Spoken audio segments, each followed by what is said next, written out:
جو منی ہے اس کا گاڑھا پن یا پتلا پن اتنا امپورٹنٹ نہیں ہے. بعض میل جو ہیں جن کی منی بہت زیادہ پتلی ہوتی ہے یعنی کہ بالکل ہی واٹری ہو تو عام طور پہ وہ ایک اچھا سپرم جو ہے وہ منی کاؤنٹ نہیں ہوتی, لیکن اگر اس میں تھوڑی سی بھی کنسسٹنسی ہے اور وہ ذرا سا بہتر ہے, ذرا سا گاڑھا ہے یا بہت گاڑھا ہے تو وہ پھر ایک نارمل کی طرف آتے ہیں. لیکن اگر پتلی منی ہے اور آپ کی سپرم کاؤنٹ کنسنٹریشن اور موٹیلٹی ٹھیک ہے تو پھر اس سے گھبرانے کی ضرورت نہیں ہے. لیکن یہاں پر میں آپ کو چند خوراک بتاؤں گی جس سے آپ منی کو گاڑھا کر سکتے ہیں, بہتر کر سکتے ہیں. 3 امپورٹنٹ فیکٹرز ہیں کسی بھی مرد میں منی کو کی کاؤنٹ کنسنٹریشن کو خراب کرنے میں, موٹیلٹی کو خراب کرنے میں یا پھر اس کو پتلا کرنے میں. اس میں سب سے امپورٹنٹ ہوتا ہے سٹریس لیول.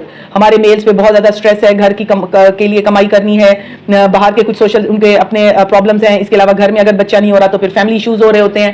عام طور پہ ان لوگوں کا میلز کا سٹریس لیول بہت زیادہ ہے. میں ہمیشہ کہتی ہوں کہ اپنے سٹریس لیول کو کنٹرول میں کریں, یہ آپ کو کہیں بھی کسی بھی طرح نقصان دے سکتا ہے. سیکنڈ امپورٹنٹ چیز ہے کہ آپ کے لائف سٹائل ماڈیفیکیشن کریں کہ آپ کا لائف سٹائل کیسا ہے. بہت سارے میلز جو ہیں باہر کھاتے ہیں, دے آر اوور ویٹ, ان کا وزن زیادہ ہے, اچھا بالکل ہیلدی ڈائٹ نہیں لیتے, واک نہیں ہے, ایکسرسائز نہیں ہے, بیٹھے رہتے ہیں ایک جگہ پر.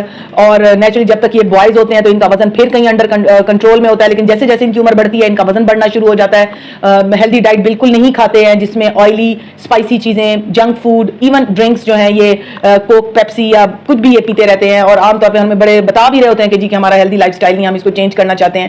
اور یہ ساری چیزیں جو ہیں یہ مل کے میل کے سپرم کو افیکٹ کرتی ہیں.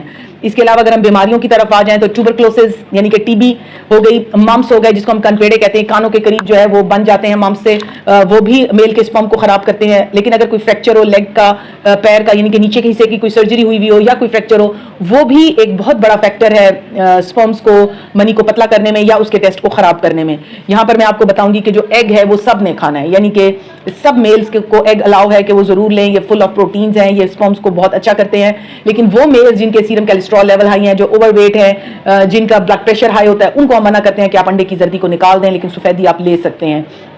جو فروٹس ہیں ان میں سیب اور کیلا جو ہے وہ میل کے سپرم کو امپروو کرتے ہیں, آپ اس کو اپنی ڈائٹ میں شامل کر سکتے ہیں. Oranges are best source of vitamin C. یاد رکھیں کہ وہ مرد جن کی ہسٹری میں یہ ہے کہ جو وائٹامن سی کا استعمال زیادہ کرتے ہیں ان کا سپرم جو ہے گاڑھا ہوتا ہے ان مردوں کی نسبت جو کہ وائٹامن سی کو کم استعمال کرتے ہیں. اور عام طور پہ سپرمز کو امپروو کرنے کا طریقہ بھی یہی ہے کہ آپ نے وائٹامن سی اپنی خوراک میں ایڈ کرنا ہے. وائٹامن سی جو ہے وہ آپ کو سیب میں بھی ملتا ہے, اورنجز میں ملتا ہے, لیمن میں ملتا ہے, بلو بیریز یا بیریز گروپ میں ملتا ہے. اس کے علاوہ یہ آپ کو جو ہے بروکیلی ایک سبزی ہے, کم استعمال ہوتی ہے ہمارے پاکستان میں, لیکن وہ بھی ایک میجر سورس ہے اس وائٹامن سی کا.